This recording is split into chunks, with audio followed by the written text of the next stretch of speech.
샬롬. 오늘도 하나님의 말씀과 기도로 하루를 시작하는 여러분에게 하나님의 은혜와 주님의 평강과 성령의 감동하심이 함께하는 하루가 되시기를 바랍니다. 오늘은 이사야서 13장 1절로 22절의 말씀을 나누도록 하겠습니다. 13장에서 23장까지는 이방인에 대하여 예언한 내용으로 바벨론에 대한 예언입니다. 구약의 예언은 선민에 대하여 예언하였으나 선민들과 관계된 범위 안에서 이방인도 예언에 포함되어 있습니다. 본문 1절에서 5절 말씀입니다. 아모스의 아들 이사야가 바벨론에 대하여 받은 경고라. 너희는 자산 위에 기호를 세우고 소리를 높여 그들을 부르며 손을 흔들어 그들로 존귀한 자의 문에 들어가게 하라. 3절 말씀에 내가 나의 거룩히 구별한 자에게 명하고 나의 위엄을 기뻐하는 용사들을 불러 나의 노를 풀게 하였느니라.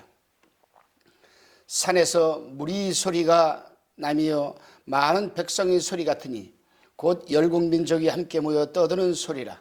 만군의 여호와께서 싸움을 위하여 군대를 거멸하심이로다.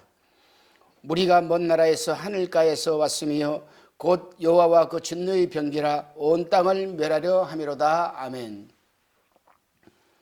이사야 선지자는 1절에서 바벨론에 대하여 받은 경고라고 하였습니다. 여기서 경고라는 히브리어 원어는 마사라는 단어입니다. 이 마사라는 단어는 무거운 짐을 의미합니다. 그러므로 바벨론은 무거운 짐, 곧 환난에 대해서 경고를 하는 것입니다. 2절 말씀에 너희라는 단어가 나옵니다. 이 대명사는 바벨론 공격을 위하여 군대 동원에 대한 하나님의 명령을 받은 자들에게 대하여 말하는 것으로 하나님의 섭리로 이루어지는 것입니다. 그렇습니다. 바벨론의 공격에 열국이 동원되는 목적은 모든 재난, 곧 전쟁과 지진과 전염병, 이러한 것들은 우연히 오는 것이 아니고 하나님의 섭리로 오는 것이며 하나님의 백성의 적국을 멸하는 군대를 동원하시는 이가 하나님이신 줄을 알게 하여 위로받게 하시기 위해서 말씀하시는 것입니다. 3절 말씀에 보게 되면 거룩히 구별한 자, 선별자라는 뜻이죠. 여기서 거룩히 구별한 자라는 바벨론 공격을 위한 이방 군대를 말하는 것으로서 그들을 가리켜 성별자, 즉 성스럽게 구별한 자라는 이름을 부여한 것입니다. 하나님께서는 그러면 이방 사람들에게 왜 거룩하게 구별된 자, 성별자라는 이름을 붙였습니까? 그것은 비록 그들이 악한 이방이라 할지라도 바벨론을 공격하는 것은 그들의 뜻이 아니라 오직 하나님의 뜻을 그들이 순종하고 시행하기 때문에 성별자라는 이름을 붙여준 것입니다. 그렇습니다. 성도 여러분, 하나님께서 하는 일은 아무도 모릅니다. 그래서 하나님은 잠언서 16장 4절 말씀에서 여호와께서 온갖 것을 그 시음에 적당하게 지으셨나니 악인도 악한 날에 적당하게 하셨느니라고 말씀을 하시는 것입니다. 하나님의 사람들이 악한 일을 하고 우상을 섬기며 하나님의 뜻을 불순종할 때에는 하나님께서 악한 자를 들어서 당신의 백성을 다스린다라는 것입니다. 본문 6절로 10절 말씀해 보게 되면 너희는 애국할지어다 여호와의 날이 가까웠으니 전능자에게서 멸망이 임할 것이미로다. 7절 말씀에 그러므로 모든 손이 피곤하며 각 사람의 마음이 녹을 것이라. 8절에 그들이 놀라며 괴로움과 슬픔에 잡혀서 임산한 여자같이 고통하며 서로 보고 놀라며 얼굴은 불꽃 같으리로다. 9절에 여호와의 날 곧 잔혹히 분냄과 맹렬히 노하는 날이 임하여 땅을 황무케 하며 그 중에서 죄인을 멸하리니. 10절에 하늘의 별들과 별 떨기가 그 빛을 내지 아니하며 해가 돋아도 어두우며 달이 그 빛을 비추지 아니할 것이로다. 아멘. 바벨론에 임하는 환난은 전능하신 하나님에게서 오는 것이니 한 거 할 수도 없고 모든 사람들의 마음은 간담이 녹을 것이며 심히 놀라 어찌할 줄 모르게 될 것을 지금 이사야는 예언하고 있습니다. 9절에 바벨론이 심판을 당하는 날은 잔혹히 분냄과 맹렬히 노할 날이라고 지금 말하고 있는데 이것은 바벨론이 철저히 파괴되고 극단적이 될 것을 전제로 말씀하고 있는 것입니다. 그렇습니다. 성도 여러분, 지금도 하나님께서 국가적으로 당신의 백성을 다스려 나가시는 방법 중에 하나가 바로 전쟁입니다. 그러나 아무 때나 전쟁을 일어나게 하시지는 않습니다. 하나님의 섭리 가운데 하나님께서 쓰시고자 하는 나라가 불순종하며 당신의 뜻을 거역할 때 그 죄가 가득 차기까지 인내하시다가 기다리셨다가 당신이 정한 시기가 되면 전쟁을 일으켜 심판을 하는 것이 하나님의 심판 방법 중에 하나입니다. 따라서 하나님의 백성들은 자기 자신 개인은 물론이고 나라가 전쟁에 휘말리지 않도록 나라와 민족 그리고 정치인들을 위해서 기도해야 하는 것입니다. 그래서 사도 바울도 로마서에서 뭐라고 했습니까? 너희는 위에 있는 이 정치인들을 위해서 기도하라. 왜 기도하라고 하시는가? 우리의 평안을 위해서 기도하라는 것입니다. 그렇습니다, 여러분. 우리는 무엇보다도 지금 혼란스러운데 지금 우리나라도 지금 나아갈 바를 모르고 있습니다. 정치는 정치대로, 경제는 경제대로 온갖 것이 지금 질서가 무너져가고 있습니다. 이러한 때에 우리 하나님의 백성들이 해야 될 것은 곧 기도입니다. 하나님께서 이때에 정말 적당하게 쓰임받을 수 있도록 준비한 그 사람이 이 나라를 다시금 하나님의 친 백성으로 제사장 국가로 또 경제 회복을 위해서 정치 회복을 위해서 준비해 두신 그 사람이 설 때까지 우리는 기도해야 될 것입니다. 본문 말씀 11절에서 16절 말씀입니다. 11절에 내가 세상의 악과 악인의 죄를 벌하며 교만한 자의 오만을 끊으며 강포한 자의 거만을 낮출 것이며 12절에 내가 사람을 정금보다 희소하게 하며 오빌의 순금보다 휴익게 하리로다. 13절 말씀에 나 만군의 여호와가 분하여 맹렬히 노하는 날에 하늘을 진동시키며 땅을 흔들어 그 자리에서 떠나게 하리니 14절 그들이 쫓겨노르나 모으는 자 없는 양같이 각기 동족에게로 돌아가며 본향으로 도망갈 것이나 15절에 만나는 자는 창에 찔리겠고 잡히는 자는 칼에 엎드러지겠고 16절에 그들이 어린아이들은 그 목전에 메어침을 입겠고 그 집은 노량을 당하겠고 그 아내는 욕을 당하리라. 아멘. 바벨론이 멸망받은 이유는 교만하고 거만해서입니다. 그래서 바벨론은 하나님의 섭리에 의해서 메대와 바사의 침략을 당하게 됩니다.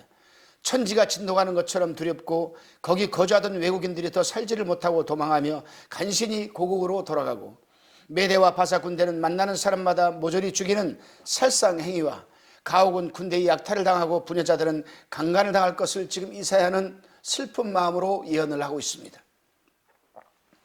그렇습니다. 성도 여러분, 하나님은 자비로우시고 사랑이 많으시며 인자하신 분이시지만 노를 바라실 때는 감당할 수 없는 심판을 내리시는 분이 바로 하나님이십니다.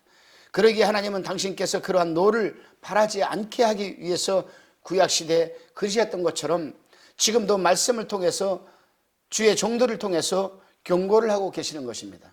그렇기 때문에 하나님의 말씀이 선포되어질 때에는 하나님이 저 말씀을 나에게 말씀하시는구나, 오늘도 하나님이 나에게 말씀을 하시는구나라는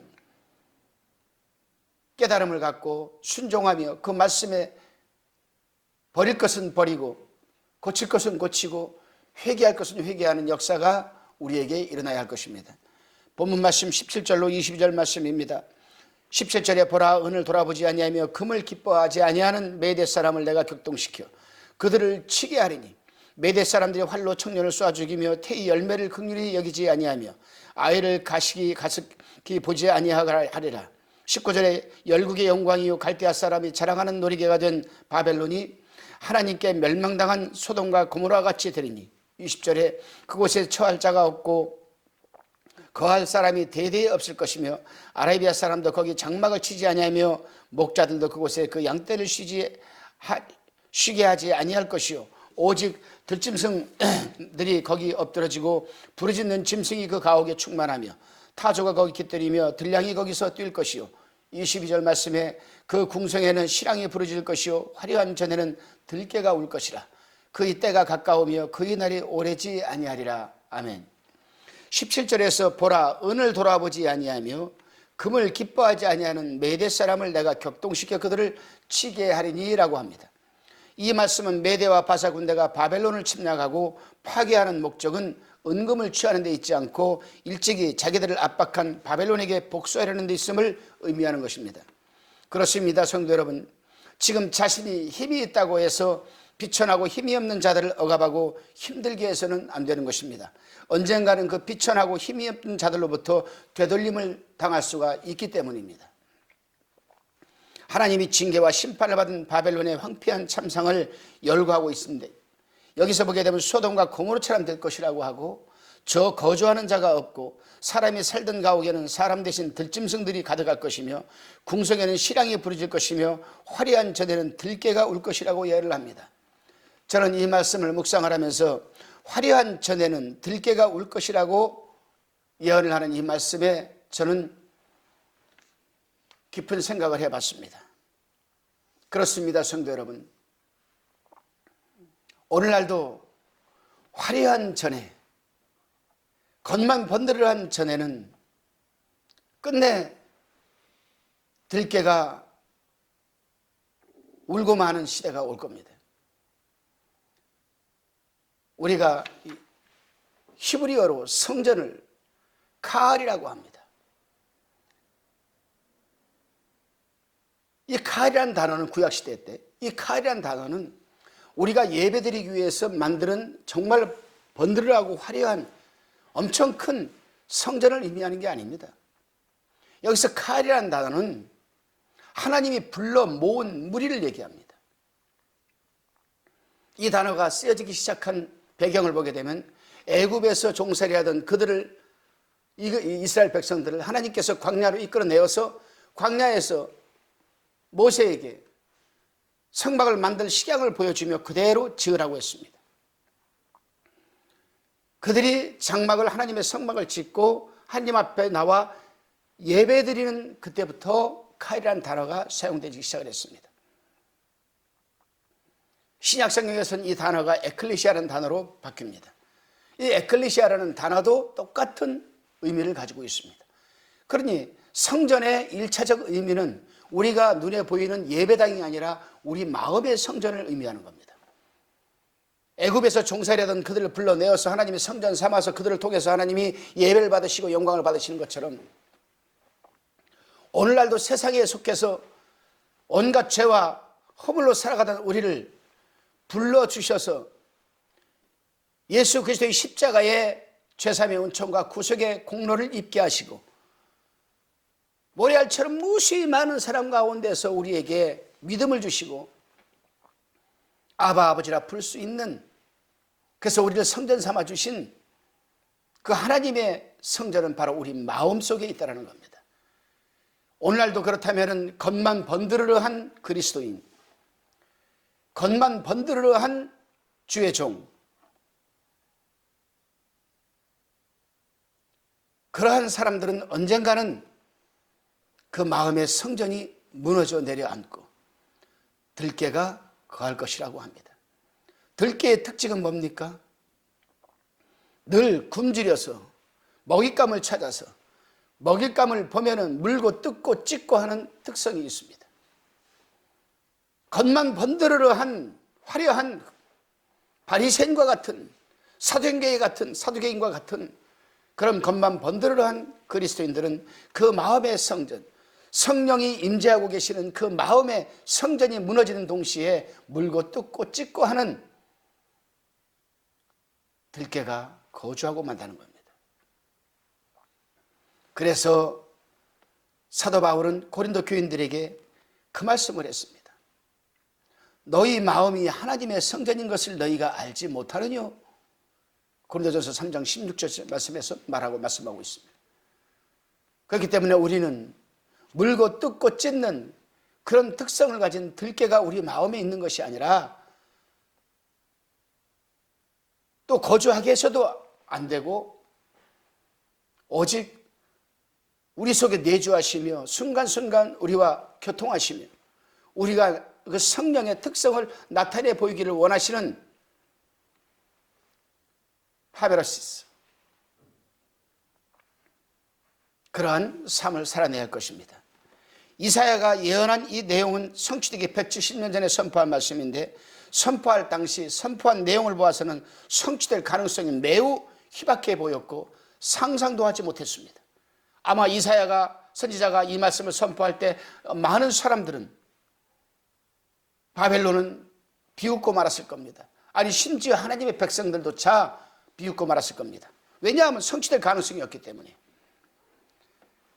그 당시에 이사야가 이 말씀을 선포할 당시에 유대인들이 바벨론의 압제를 받아보기 이전이요, 메대는 아수르의 속국이었기 때문에 독립이라는 것은 상상도 하지 못하고, 이 메대가 바벨론을 친다라는 생각은 꿈에도 생각하지 못했습니다. 메대가 지금 그 당시에 아수르의 여러분 속국이었는데 힘없는 자들이 그 당시에 대강성국이었던 바벨론을 침략한다는 것은 상상도 못할 일이죠. 그러나 하나님 안에서는 천년이 하루 같고 하루가 천년 같은 하나님의 능력과 권세를 모르는 자들이 생각하는 부분입니다. 하나님께서는 가난한 자를 들어 부한 자를 창피하게 만드십니다. 무식한 자를 들어 유식한 자를 부끄럽게 하십니다. 그런 하나님께서 못할 일이 뭐가 있겠습니까? 이 말씀대로 이사야가 예언한 대로 170년 뒤에는 그대로 이루어졌습니다. 메대가 파사와 연합군을 만들어서 한순간에 바벨론을 무너뜨리고 말았습니다. 이후로 바벨론이라는 나라는 흔적도 없이 사라져 존재하지 않고 사막화가 되어서 들짐승들만이 존재하는 사막 변해버리고 말았습니다. 하나님의 말씀은 이렇게 한치 오차도 없이 다 성취되어 버리고 마는 것입니다, 여러분. 그 이유는 하나님의 말씀은 진리이자 역사이자 사실이기 때문입니다. 그렇습니다, 성도 여러분. 여기서 우리가 22절 말씀을 다시 한번 묵상해 봅니다. 화려한 전에는 들깨가 올 것이라. 다시 한번 제가 말씀을 드리지만 겉만 화려한 신앙인들이 있습니다. 신령과 진실성이 없이 그저 교회만 나올 때는 거룩한 척, 믿음이 있는 척, 예배를 잘 드리는 척 하는 사람들은 언젠가는 그 있는 그림자, 그 믿음조차도 하나 없이 다 없어지고 무너질 것을 경고의 말씀으로 받아들여야 하는 것입니다. 겉만 번들어한 신앙은 언젠가는 있는 것조차도 다 빼앗기고 불신앙적인 사람이 되어서 찢고 물고 뜯고 하는 들깨처럼 되어버린다는 이 사실을 우리는 경고의 말씀, 교훈의 말씀으로 받아들여야 할 것입니다. 그렇습니다. 사랑하는 성도 여러분, 오늘 하루도 여러분의 심령에 내주하시는 성령을 의식하는 하루가 되시기를 바랍니다. 여러분의 마음의 성전이 신령과 진실로 가득 차 있고 성령의 기름 부음이 차고 넘쳐서 파네로시스, 성령의 원하는 것을 나타내 보이는 열매 맺는 하루가 되시기를 주님의 이름으로 축원합니다. 기도하시겠습니다. 주님, 우리가 힘이 있을 때 어렵고 비천한 자들을 돕고 위로하며 살아가게 하옵소서. 속은 비어있는데 겉만 화려하고 번들어간 바리새인과 사두개인같이 보이기 위한 위선적인 신앙생활을 하지 않게 도와주시고 언제나 신령과 또한 진실로 하나님을 사랑하고 이웃을 사랑하며 예배드릴 수 있도록 인도하여 주옵소서. 감사드리오며 예수님의 이름으로 기도드리옵나이다. 아멘.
화평방송 구독, 좋아요 부탁드립니다. 감사합니다.